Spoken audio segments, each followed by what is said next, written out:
أعوذ بالله من الشيطان الرجيم بسم الله الرحمن الرحيم والحمد لله رب العالمين والصلاة والسلام على المبعوث رحمة للعالمين سيدنا ونبينا وحبيب قلوبنا أبي القاسم محمد وعلى أهل بيته الطيبين الطاهرين وعلى جميع عباده الصالحين. Assalamu alaikum wa rahmatullah, our dear brothers and sisters. Thank you for joining us once again for tonight's session as we explore together the Book of the World. Please don't forget to subscribe to our YouTube channel entitled Enlightened Thought, and don't forget to follow us on Facebook, sydney.org.au. I would like to recognize the creative production of one of our followers in the form of a beautiful intro video which you viewed with us at the beginning of the introduction before starting tonight's session. We encourage you to produce similar intros and outros for our programs as we move together every night in exploring the Book of the World. And each person looks at the Book of the World from within their own world, which is unique in itself. So thank you for whoever beautifully and creatively created this beautiful video. We appreciate your efforts and we ask Allah subhanahu wa ta'ala to increase you in creativity and beauty. Let me walk you through the roadmap for tonight's session. In part one, I will introduce the notion of journey in the Quran as well as in the human context. Brother Hassan? In part one, I'll be introducing the concept of the blessed people, those who have been blessed with the right path. And in part two, I will be speaking about the notion of self-affirmation as well as the power of words. And in part two, I'll be talking about the concept of self-control in the context of dealing with the other. Beautiful. Let us embark together on this journey tonight. Before we do so, we will listen to a beautiful recitation of the Quran by His Eminence Sheikh Muhammad al-Dihnawi.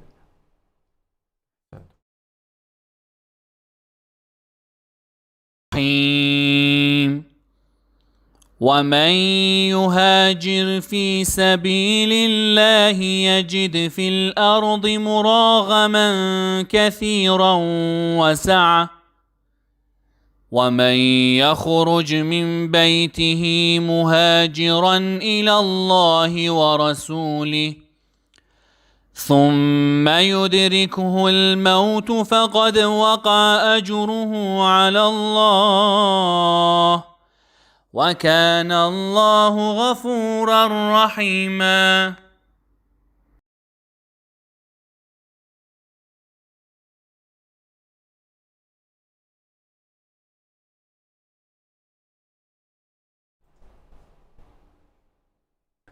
Thank you, Sheikh Muhammad Dihnawi, for this beautiful recitation of the Quran.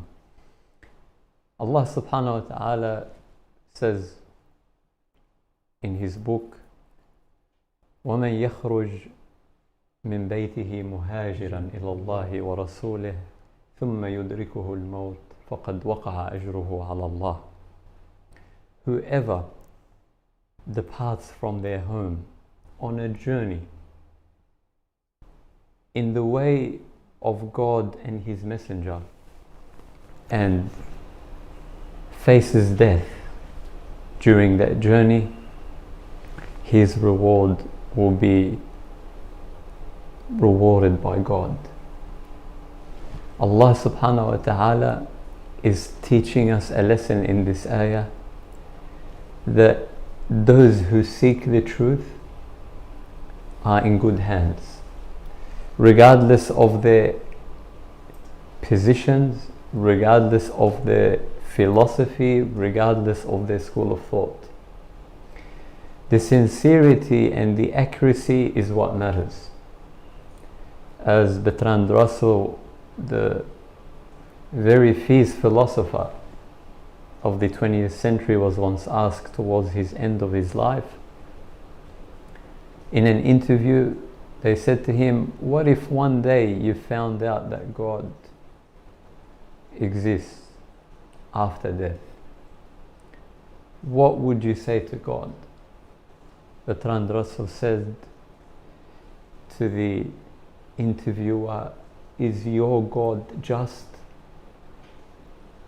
Meaning that if God is just and is justice, Bertrand Russell said, then I am sure that He will accept my efforts and He will accept my struggle in searching for the truth. My dear brothers and sisters, the notion of journey is a very important concept that has so much relevance to us today in the 21st century. We live in a globalized world where we are no longer restricted by borders, nor are we limited by what we know and where we go and how we look at the world.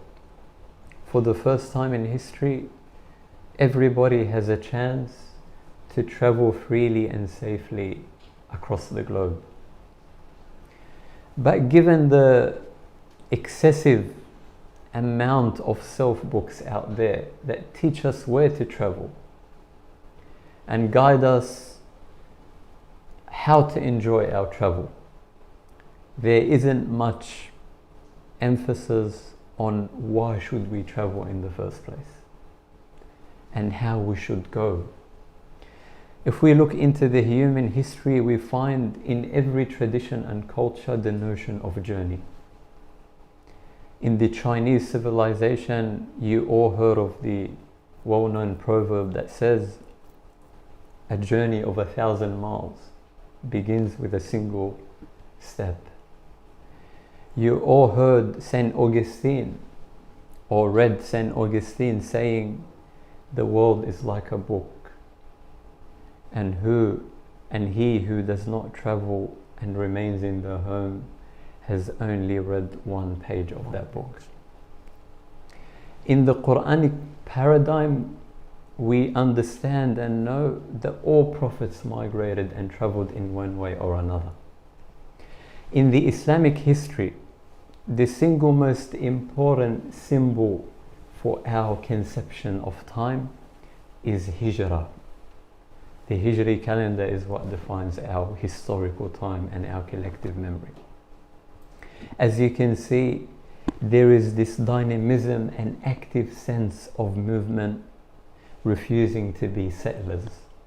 And that is why Ibn Khaldun, the great Muslim sociologist and historian, was very intelligent in observing how the continuity of any civilization depends on the ability to remain in a state of mobility, meaning to learn from the Bedouins how to travel, to open up to the other, to be able to learn from human experience wherever it comes from and in any context at whatever time with any kind of tool and any kind of particular context we engage with. That's why in the Arabic language we know that hadara, which is civilization, comes from the same root as the word ihtidar, which means the process of dying. There is this element of decline in the word hadara, simply because once we achieve that materialistic sense of achievement, we become complacent as a society and we become content with what we have achieved. Whereas Badawa, which describes the rural tradition and organization of life, is from the Bidayah, the original source, the very source of our social and civilizational life, which was based on migration. My dear brothers and sisters, the journey is such an important concept that today people are suffering from missing the whole point behind it. There is something in the literature known as the Paris syndrome, whereby every year at least 20 Japanese tourists experience extreme psychic disturbances as they travel to the city of light, Paris. Psychologists tried to understand this very new phenomenon, and they realized it is because there is a stark and marked difference between the idealized image of Paris prior to traveling to Paris and the reality of Paris, which creates that sense of disappointment in the Japanese tourist. And it translates in psychosomatic symptoms such as dizziness and a racing heart. My dear brothers and sisters, the unconscious defense reaction to this phenomenon is an excessive obsession with taking photos, which goes to show us that the idealized images about the countries we are about to travel to have become extremely marketized by the tourist industry, that we are unwilling to discover an unpredictable meaning and unpredictable lessons as we travel. What is the journey in Islam? Imam Ali alayhi salam has a beautiful poem that describes the benefits of journeying and traveling. He says, تغرب عن الأوطان في طلب العلا. Travel and depart from your homeland seeking the idoumenia, as the Greeks call it, the flourishing life. وسافر ففي الأسفار خمس فوائد. And travel, for in travel there are 5 benefits. تفرج هم, relief from adversity. واكتساب معيشة, earning a livelihood, seeking a better future. وعلم, and knowledge. وآداب, culture, etiquettes. وصحبة ماجد, noble companionship. فإن قيل في الأسفار ذل ومحنة.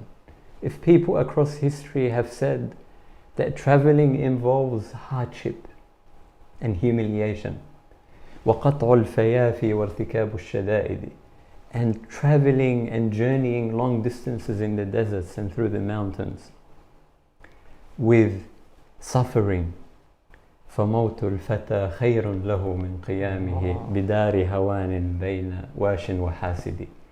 Death on the path of a meaningful journey is better than remaining in a land or a society among traitors and enviers.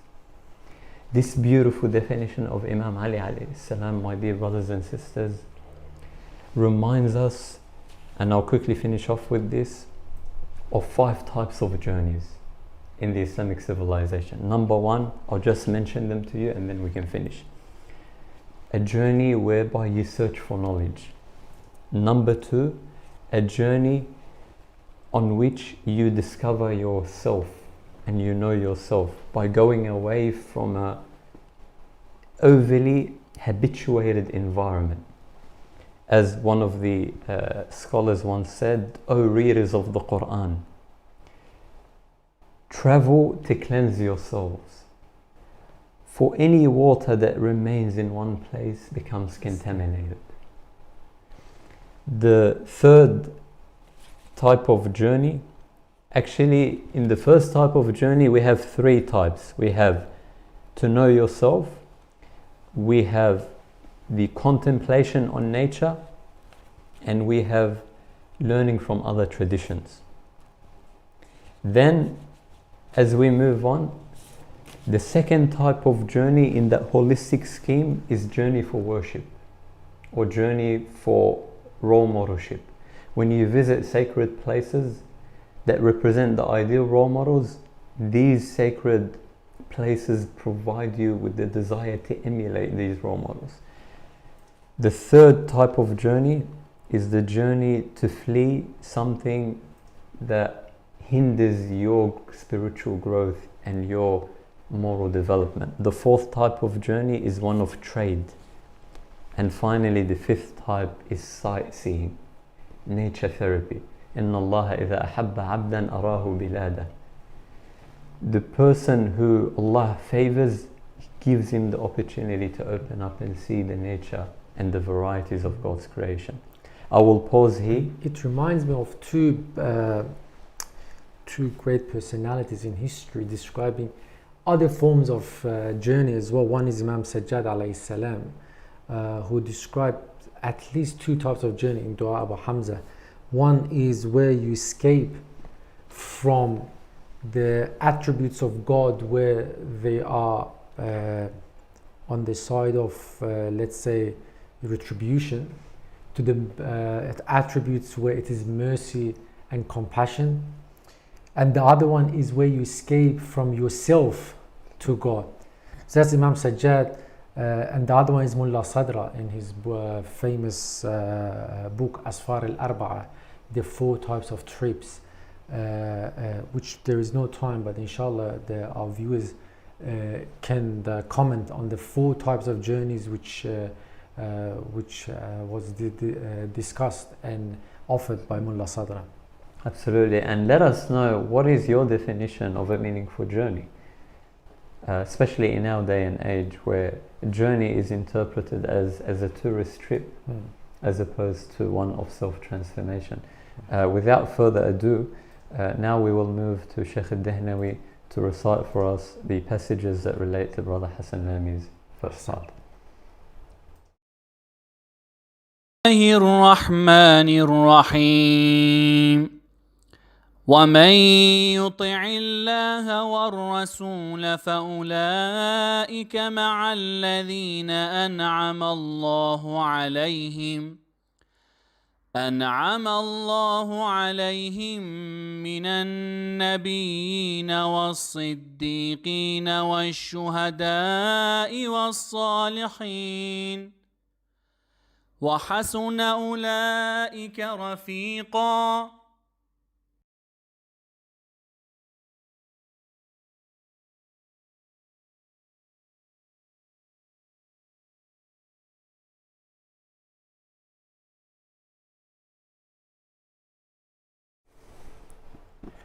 Assalamu alaikum, dear brothers and sisters. Before I start, I would like again to acknowledge and appreciate the sister who sent us the beautiful video which we showed at the beginning, which depicts the verses which form her world using the book of the world. So please do send us your verses which forms your world in whatever method you would like to share it with us. Before I get into verse 69 of Surah An-Nisa, I would like to give a brief scaffolding of this chapter. So this chapter, which is a very long chapter, is more a Madani chapter, so revealed between the year 6 to 10 of Hijrah, after migration. Mainly two topics are discussed in this chapter. One is the discussion about different types of people, especially people of the book, and the second are jurisprudential verses and verses about jihad. If you put these two topics together, we see two notions emerging. One, the focus of this chapter is on the concept of family and the concept of society, because that is where an individual grows and flourishes, starting from the unit of family and then into society. So in other words, two concepts are being constantly examined and explored in this chapter. The notion of family, where two virtues are very important. One is justice, which we discussed last night, and the other one is taqwa, self-control, which I'll be discussing tonight in the coming verse. And society, this is religious society. Interestingly, in this chapter, the topic of hypocrisy is in detail discussed, because when people went to Medina, especially from year 6 and onwards, Muslim nation got more power and people start to exercise hypocrisy, because now Muslims have the power, they need to join the community. And in this chapter, 6 times the word munafiqeen has been used, which is after Surah At-Tawbah is the highest usage of Surah Al-Munafiqeen, which depicts again, if the family requires the virtue of justice and self-control, a religious society requires removal of hypocrisy. So the topic or the concept discussed in this surah is the 2 concepts that I mentioned. Now, why I chose 69? Because amidst the discussion of family and society, we need to ask, who should we follow? What is the prescription? If you remember, on the first night we discussed Surah Al-Hamd. We said that it discusses 3 questions. Where did I come from? We discussed it. Where do I go? We discussed it. And we briefly discussed as well, what am I supposed to do here? اهدنا الصراط المستقيم صراط الذين أنعمت عليهم. The question that should arise every day when we recite this surah 10 times, who is this أنعمت عليهم people? Who are these people who have been blessed? This verse describes it for us. This verse tells us whom we shall follow. And we know the concept of role modelship is something inherent to human nature. From Greek mythology, where the Greek philosophers used to make different gods, Rabbun Naw, in order to express this desire of the perfect human being, these role models, to contemporary time, where the role models are found now in music industry and Hollywood. This verse tells us who are these blessed people. So let's start. Firstly, if you want to be on this blessed path, you need to follow the book of God, Allah, وَمَنْ يُطِعِ اللَّهِ وَالرَّسُولِ, the prophetic lifestyle. Then you will be with the following people. The first group, An-Nabiyyin. Who are the Nabiyyin? The mystics say that there are 2 types of Nubuwwah. As you know, the word Nabi comes from 2 etymologies. The common one that we know is Naba, which means news, which means prophecies. But the other one is An-Nabwa, which means Ar-Raf'a, which means the highness, someone of a high caliber and high status. The mystics use this second definition to say that there are 2 types of prophethood. One is An-Nubuwwa Al-Inba'iyya, and the second is Nubuwwa Tashri'iyya. Nubuwwa Tashri'iyya means the prophet who brings a message, who brings a religion that has finished with the final messenger. But the Nubuwwa Al-Inba'iyya is open to human being, where you can open up to the prophetic experience, you can open to divine manifestation, and you can experience the divine message in your heart. Why don't we do it during the month of Ramadan? Exercise that divine experience. Like the mother of Musa had this divine experience, وَأَوْحَيْنَا إِلَىٰ أُمِّ مُوسَى, that we inspired the mother of Moses. So this is An-Nabiyyin in a nutshell. So if you want to be part of An'amta alayhim, those who have been blessed with the straight path, to be with the prophets. But to be with the prophets, you also need a prophetic experience yourself. Prophethood has finished, but prophetic experience continues to exist. The second group was Siddiqeen. As-Siddiqeen is in the hyperbolized manner. In the grammatical sense, it's hyperbolized, meaning it is those who are intensely truthful. In other words, when you say Siddiq, it is a second nature, it's a habit. You have a Sadiq, truthful, but might not be the habit. But as-Siddiqeen, it's a habit that it is not only externally they exhibit honesty, but also internally, which means there's a harmony. And that's how you attain inner peace. As Prophet Jesus said, the only thing that saves you is truth. This concept of honesty. Know the truth, and the truth shall set you free. Shall set you free. Wallah. Ahsant. Here, we can discuss it from virtue ethics, but I think the best place to go is Quran, looking at the role models who exhibited the concept of as-Siddiq.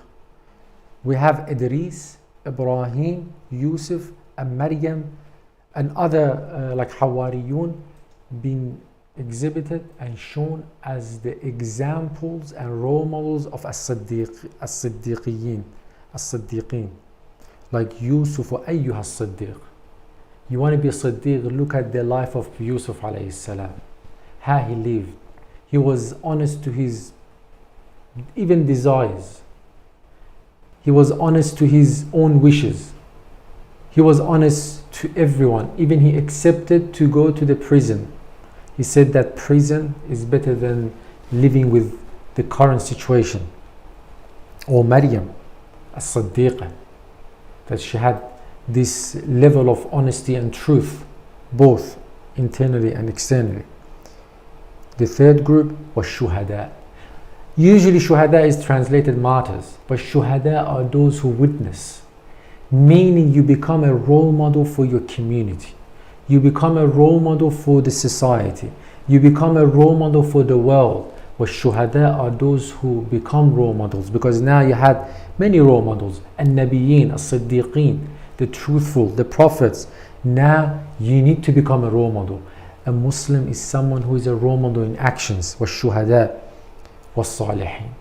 Here صالحين is its general sense. Whether Muslim or non-Muslim, whether a believer or non-believer, Salihin are those who see a problem, a defect in the society, and they go to reform it. When we look at Quran, these reformers are of two types. Either reformers who are just reformers in action, which is good, but Quran wants you to go above, because you have the maqam al-amal, in the position of action you are a salih, a reformer, or you're a maqam al-dhat, your innate sense and existence is a salih. And that's why the mystics call this maqam al-suluh, that not only your action is a reformation, but also your inside, your inner existence is also of reformation. And that's why in Quran, as-salih, a reformer, has 5 characteristics. One is at the theoretical level, and then at the practical level. Because the practice which stems from lack of understanding is a practice devoid of meaning.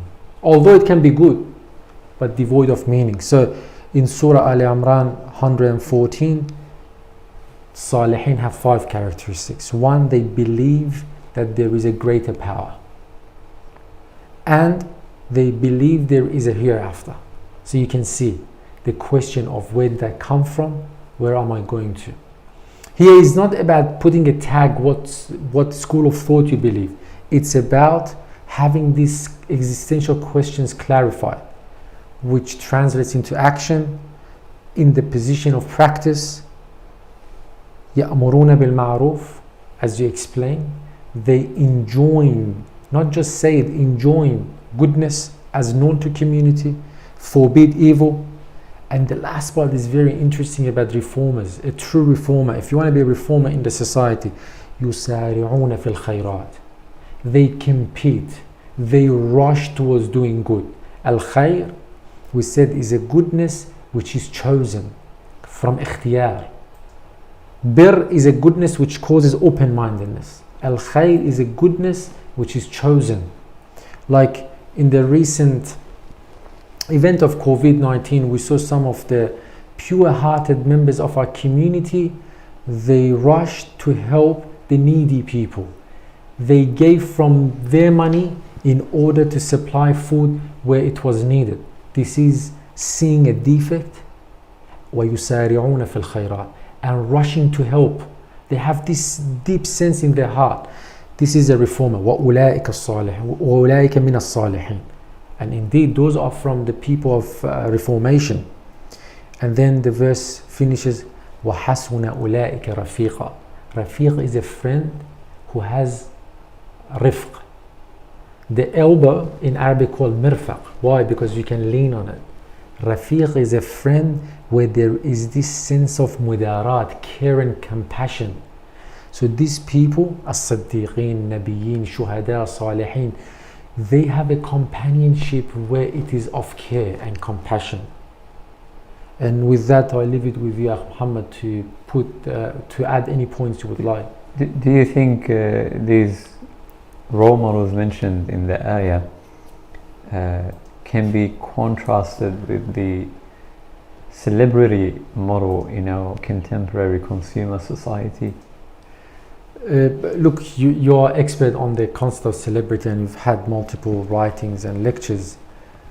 I think the major difference is a celebrity is self-centered. But these role models are altruistic in action, because the major characteristics of an-nabiyyin, as-siddiqeen, as-salihin, as Quran says, they used to be killed. If they were just celebrity, why would they be killed? Because they could have just been famous with this self-centeredness without being harmed. But because they oppose the status quo and they shake these societal orders which are serving a group of people while marginalizing the majority of the society. That's why يَقْتُلُونَ النَّبِيِّينَ بِغَيْرِ حَقٍّ, that they used to kill the prophets. And here it's called the qayd al-tawdihi, because killing prophets is wrong. Why would Quran says يَقْتُلُونَ بِغَيْرِ حَقٍّ? Because in order to describe it even further. So I think, to answer your question, the major difference is self-centeredness and altruism. Beautiful. And let me add, before we go to our first break, I think celebrities, they live in gated communities, whereas the ideal role models that were just described in the Quran, they were actually martyred because they were living with the society. They had no bodyguards, they had no gated spaces and communities to protect themselves. They were living with the people, which really I think is worth reflecting on when it comes to differentiating the value. That's what Quran says, وَابْعَثْ رَسُولًا مِّنْهُمْ, from within them. Or they used to talk the lisan al-qawm, some of the characters of Nabiyyin, which we don't have time to go through it, but exactly. And my question to our viewers goes like this: how can we present each category of this role modelship in the Quran in light of the problems of our society today? How can we translate them in a contemporary language?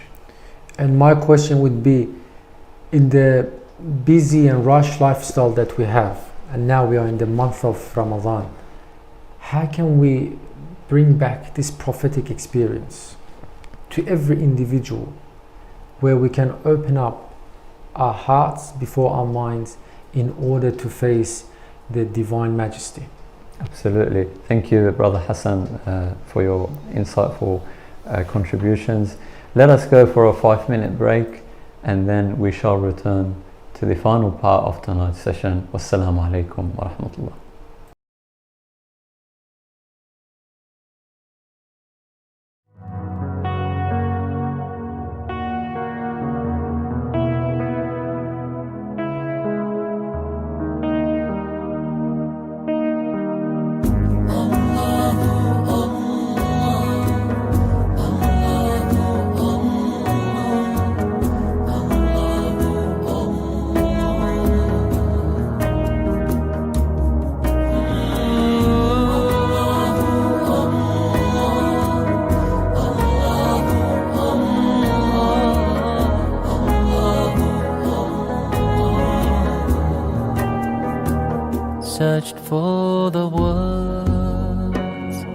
describe your beauty. No matter how I tried, no word seemed worthy. Struggle to find the right words for you. Words just fail to describe what's deep inside. Subhanallah walhamdulillah, la ilaha illallah, wallahu akbar. Subhanallah walhamdulillah, la ilaha illallah, wallahu akbar. Zemi asaman, जिन्न इंसान की तेरी तारीफें करते बयां साही बेखुद हुए दोनों जहां ही रुख से निकले जब ये कलिमा सुभान अल्लाह वल्हम्दुलिल्लाह لا إله إلا الله والله أكبر.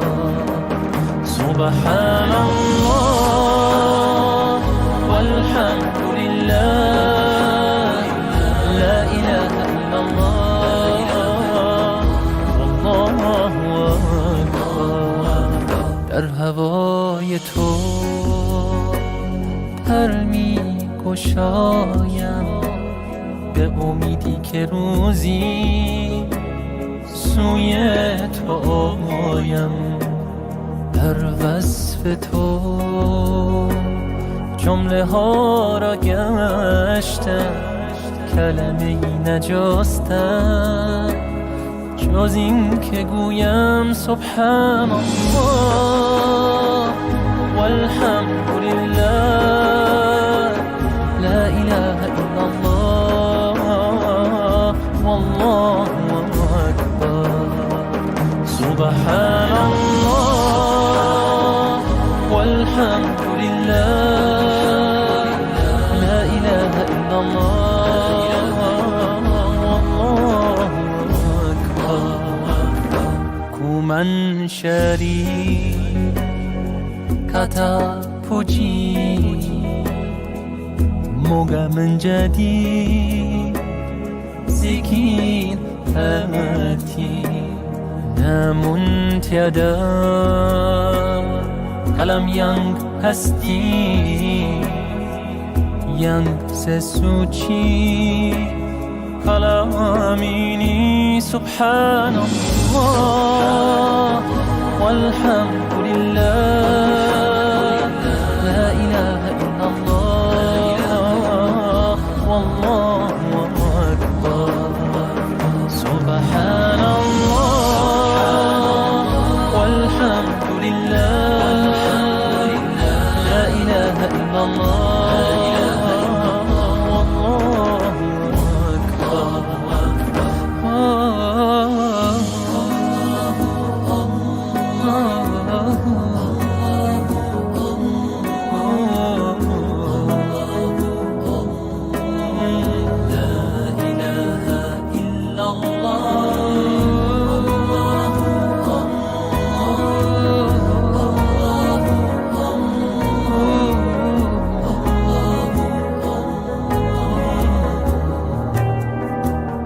Subhanallah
الرحمن الرحيم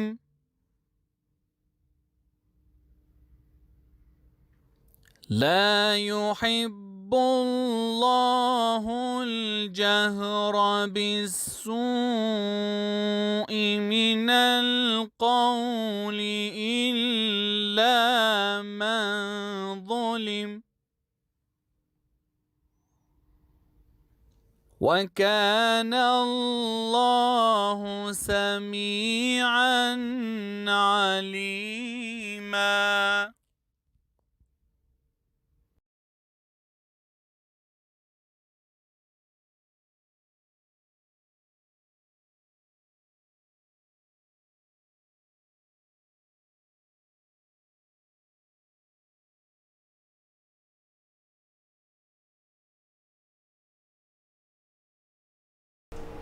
Assalamu alaikum wa rahmatullah, dear brothers and sisters.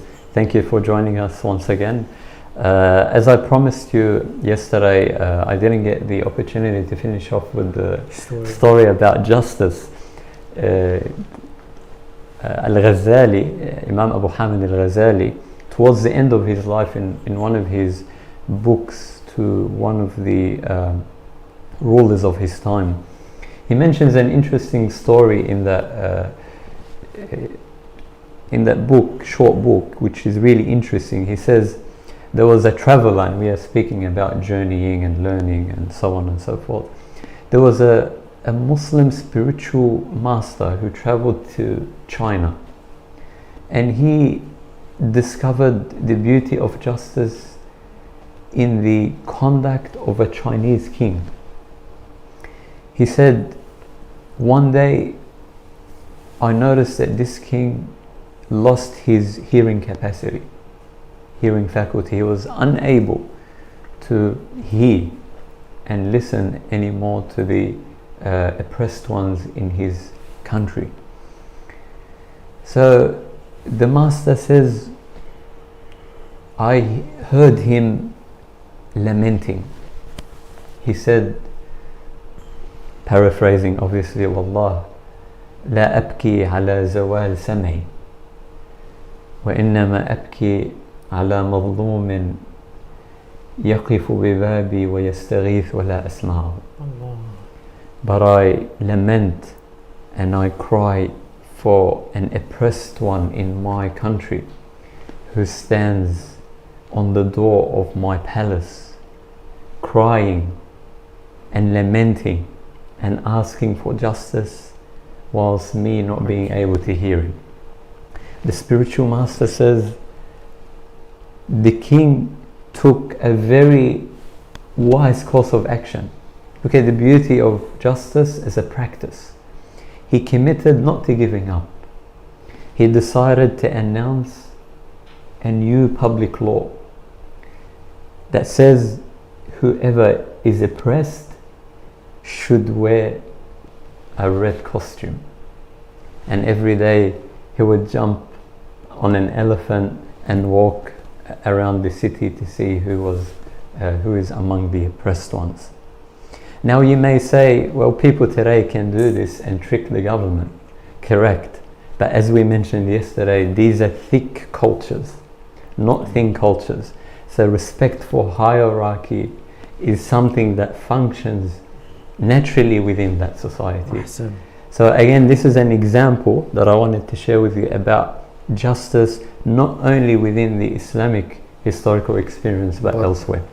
Let me quickly move into the verse or the ayah for my participation in the second part. Allah says, لا يحب الله الجهر بالسوء من القول إلا من ظلم وكان الله سميعا عليما. Allah subhanahu wa ta'ala does not love, obviously God does not have feelings and emotions like us, but Allah dislikes the bad and the filthy language that we may express in response to an injustice done to us. Jahr in the Arabic language means to publicly express, in other words, to name and shame. But the beauty is that God provides an exception. إِلَّا مَنْ ظُلِمْ, except for the one who has experienced a sense of injustice against themselves. Allah says the oppressed people in society have the right to feel their pain and suffering. Just like Maryam alayhi salam says, يَا لَيْتَنِي مُتُّ قَبْلَ هَذَا وَكُنْتُ نَسْيًا مَنْسِيًّا, as she was giving birth to Jesus Christ, peace be upon him and upon his mother, she said, I wish I never existed. The Quran gave this example to teach us self-affirmation, that despite the ideal, which is to forgive and pardon, as Allah says in another verse in the Quran, وَقُلْ لِعِبَادِي يَقُولُ الَّتِي هِيَ أَحْسَنُ إِنَّ الشَّيْطَانَ يَنزِغُ بَيْنَهُمْ. The Quran says, say what is most beautiful, forgive and forget, always take the moral upper hand, do not let your emotions hijack you. However, the Quran also gives this beautiful meaning of the expressive culture. As Dr. Ali Shariati used to say, he says, you may not be able to end oppression in society, but you can talk about it, you can publicize it, you can make a campaign to expose the injustice and the oppression. I think this is an important principle, my dear brothers and sisters, that we learn. But at the same time, the Quran provides us with a higher alternative, and that is al-qawl al-ahsan, something that is more beautiful, most beautiful, more ideal, to move beyond our grudges, to move beyond revenge, and to move beyond malice. This actually reminds me of how in modern day society the trend of spreading rumors through denunciating other people, through illegal means of arbitrary sharing of misinformation. There's an interesting incident that took place once, I think in the United States, where someone was very much expelled from their work and from their employment because someone else he had never knew created a rumor, a scandal against them, and named and shamed him on Facebook. So the concert was cancelled, and the employer had to expel the person, although he was oppressed. After that incident, the very same employer lost his job by another person sharing another scandal in the form of a cyberbullying accusation that took place 10 years before. The point I'm trying to make, my dear brothers and sisters, is that in this climate, this culture of exposing, naming and shaming is creating not only lack of legal procedures in place to resolve conflict and to give the other the benefit of being heard, which we defined as justice, but is also creating a climate where even the person who is accused will have no opportunity to meet and see the person who did the accusation, which means that there is no space anymore for apology and for forgiveness. This is a very, I think, crucial concept and context to think about, and I'll finish off with a story that took place during the time of Prophet Yusuf alayhi salam. One of his old friends once came to him after a long period of disconnection, and so Prophet Yusuf alayhi salam said to him, "Oh my dear friend, what have you prepared for me? what kind of gift have you brought with you for me? The friend of Prophet Yusuf said, "Oh, the Prophet of our time, I thought about it for a long time. I felt I could not do justice to your beauty, given that the stars and the sun and the moon are jealous from your beauty. Your beauty exceeds everything beautiful in this universe. More than that, everything is a drop in the ocean of your beauty." He said, after thinking and contemplating, the best form of gift I thought of giving to you is a mirror, where you can look into and contemplate your own beauty. This is a lesson, my dear brothers and sisters. The best gift we can offer Allah subhanahu wa ta'ala is the mirror, which is our heart. A mirror that reflects the beautiful names of God in our lives. Allah. Even when we feel oppressed, we have the right to be self-affirmative, as the Quran gave us, but we also have the opportunity to be beautiful in the way we respond.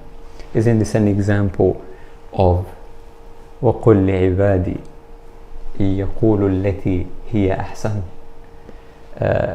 And let me suggest to you a book before I quickly finish off, which talks about the power of words by an American neuroscientist known as Andrew Newberg. How words can change our brain. And he found in this study that people who utter and repeat the word peace are more happy than those who utter words that convey revenge and hate and dislike, as this alters the expression of our genes, which changes the chemistry of our brain.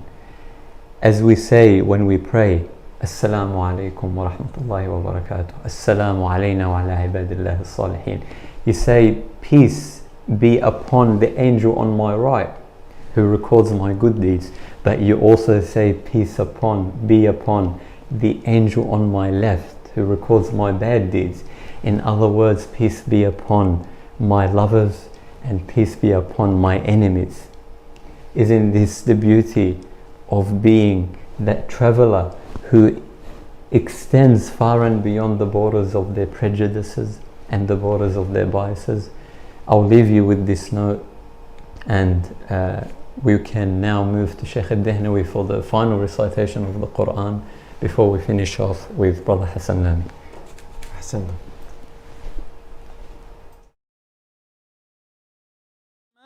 الرحمن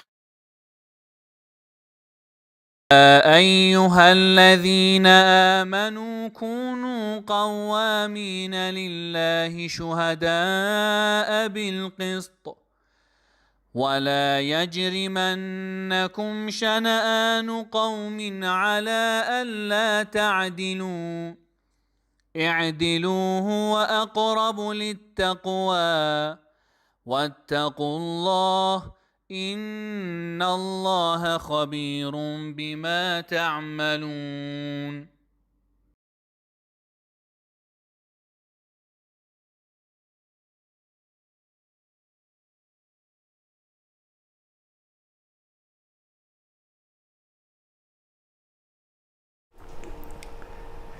Assalamu alaikum again, brothers and sisters, coming to last part of tonight's session. So now we enter Surah Al-Maidah. As you have seen in the last few nights, we are covering 4 major sections of each juzu. And because first night we both covered Surah Al-Hamd, we are about half a juzu behind. So now we enter Surah Al-Maidah. Before I talk about verse number 8 in Surah Al-Maidah, I give you the scaffolding of the chapter. So this chapter is again in Medina. It's a Medinian chapter, revealed between year 2 all the way to the end of the Prophet's life. And there are 3 major topics. There are theological concepts, belief system, especially towards the deviations of people of the book in the belief system. There are ethical verses, which I'll be discussing tonight, one of them. And also there are jurisprudential verses, which are very detailed, which indicates one of the textual analysis. This chapter is towards the end of the Islamic mission during the life of the Prophet. That's why in this chapter you see lots of usage of Ya ayyuhalladhina amanu. Why? Because lots of jurisprudential recommendations, so about 16 times. And when you look at all of these three topics, one notion, one concept is central to it, and that is to uphold your promises. Al-mithaq. The word mithaq in this chapter is multiple times mentioned. So this is the scaffolding of the chapter. Now I used verse number 8 as an example of the topics, the ethical topics which is discussed in this verse and relates the major notion of upholding promises, fulfilling promises. Ya ayyuhalladhina amanu, again amanu, kunu qawwamina lillah. If you remember yesterday we discussed the الرجال قوامون على النساء. This verse is the best witness what is the meaning of qawwam. Qawwam is not authority, because this verse قوامين لله, those who have this sense of responsibility in protection of God's orders and commandments. So yesterday الرجال قوامون على النساء are those men who have this sense of responsibility to support the women in the context of the family. And going back to this is one way we can understand the Quranic dictionary, which might be different to the language dictionary. So qawwamin, those who have this deep concern, who feel responsible to protect the God's commandments, the God orders. Shuhada bil qist. We say shuhada are those who witness, or those who become a role model of what? Of justice. As you can see, the notion of justice is multiple times repeated in the last few nights. So you become the role model for justice. How? Because this verse is in the context of Muslims with enemies. وَلَا يَجْرِمَنَّكُمْ شَنْآنَ قَوْمٌ. So in the context that you have a fight with someone who is your enemy, don't let that animosity to stop you from upholding justice. The same verse, similar style, is repeated in Surah Nisa, but in the context of the family members, where it says that وَلَوْ عَلَىٰ أَنفُسِكُمْ أَوِ الْوَالِدَيْنِ أَوِ الْأَقْرَبِينَ. So in Surah Nisa, it's about upholding justice even if it's against yourself, even if it's against your parents. How important the notion of justice is. And in this verse is about justice in regards to enemies. As you can see, justice has no exception, as truth has no exception as well. So justice has to be exercised with enemy, with family, and with self. But that requires something. اعدلوا هو أقرب للتقوى. What does it require? At-taqwa, the notion of taqwa.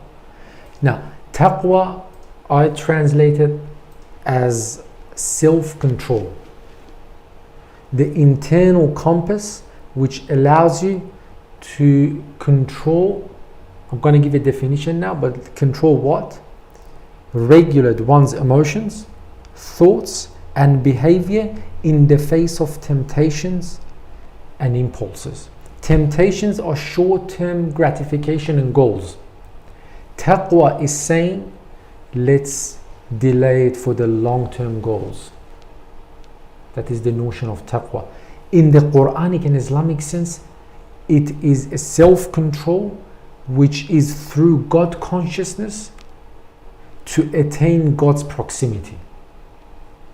So the mean and the end is a bit different to the self-control in the psychological world or with respect to other people in the community.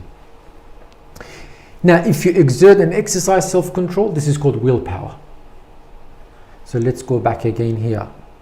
In the context of justice towards enemy, which is one of the hardest thing, because there you can bring up any excuse, jurisprudential excuse. Now is not the time, but some people use the hadith وَبَاهِتُوهُمْ, that even accuse them, because you need to belittle the enemy with accusations, if that hadith is this meaning, which is a separate topic. But I just want to say that how we can easily justify in the context of the enemy the injustice, say that this is for the sake of greater good.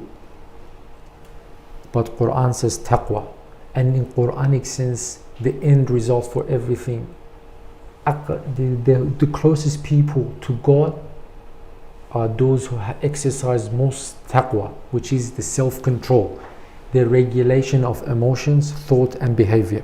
Here I want to go to one of the earliest experiments that was done in the world of psychology in regards to self-control, which is known as the marshmallow experiment. Marshmallow experiment was done in 1960s. The participants were kindergarten kids, 4-year-old, and they were told, you're gonna get a marshmallow now, but if you delay it by 15 minutes you can get another one. The researcher followed up these participants in their 40s and assessed them again. What he found, those who were able to exercise self-control, these delayed gratifications for the greater goals, long-term goals, they had more success in their life, in their stress management, in their life happiness, in reaching goals, in having social skills. Why? Because they were able to resist the temptations. So you can see why taqwa is so important, because it regulates your emotions, behavior and thoughts in order to gain your life goals and objectives. Here I would like to finish with some strategies from the book, Skinner's book, Science and Human Behavior, 9 categories of self-control methods. I have modified them a bit. I'm going to mention some of them as time permits. Number 1, if you can avoid the situation. This is called deprivation, not always possible and not always advisable. If you are an addict, it is not advisable to all of a sudden deprive yourself of the substance that you're addicted with. Why? This is known as ego depletion. Ego depletion says that if you are basically exercising self-control on a constant manner, it causes depletion of your power, because self-control requires so much power. Even from a physical sense, it uses so much energy. So if you can avoid the situations which causes temptation, but not always advisable, rather to be done in a gradual manner. Number 2, for every action you want to do, ask for the whys behind it, because the why question allows you to discern and analyze and dissect the situation. Number 3, have regular rest and relaxation breaks. Number 4, try to change the environment. They've done multiple studies where, for example, they put cookies in a workplace, and they saw that if they make it harder for the workers to access the cookies, it minimizes them to be tempted to go and eat. For example, the best thing, but we have phone addiction, all of us. So one of the things we can do to do our work efficiently, put your phone away somewhere that you cannot access it that easily, so you can do your work efficiently. Number 5 is known as the operant conditioning. What does that mean? It means that, let's say, if I study and I finish my homework, my assignment, I will watch, let's say, Netflix, or I will watch this program, The Book of the World. This is called positive reinforcement. Or you can punish yourself, or you can give negative reinforcement. There are other methods mentioned in the book. I would finish with this sentence, that may God help us during this blessed month to attain the notion of taqwa in its truest sense. meaning to be able to self-control our emotions, desires, thoughts and behavior through God consciousness to reach God's proximity. Ahsan. Thank you, Brother Hassan Lami. We come to the conclusion of tonight's session. Please share your thoughts and comments and contributions on YouTube and Facebook. I'll quickly summarize in a nutshell the contributions for tonight. Journeying in the world and with the world, as we discovered tonight, can be put this way. The stories, the wisdoms and the proverbs of human history is medicine coated with honey. And this medicine coated with honey, we had the privilege of accessing through traveling to others and to cultures without the benefit of a passport. Today, what is our responsibility to the notion of journey and the practice of journey? And second, the lesson we learn and we take home from the notion of self-affirmation in the Quran is what Martin Luther King reminds us to uphold when he said, the moment or the day we see the truth and fail to speak it is the day we start dying. Brother Hassan Lami, in a nutshell, would you like to summarize your two contributions? Find your role model, and if this role model is on this blessed pathway, and second, try to maximize the notion of self-control, taqwa, as life's happiness and achievement of great goals in life lies within this virtue. Ahsan. Thank you once again. May Allah subhanahu wa ta'ala bless you and accept your deeds in this blessed month. Please don't forget us from your prayers. وآخر دعوانا الحمد لله رب العالمين والسلام عليكم ورحمة الله. Assalamu alaikum.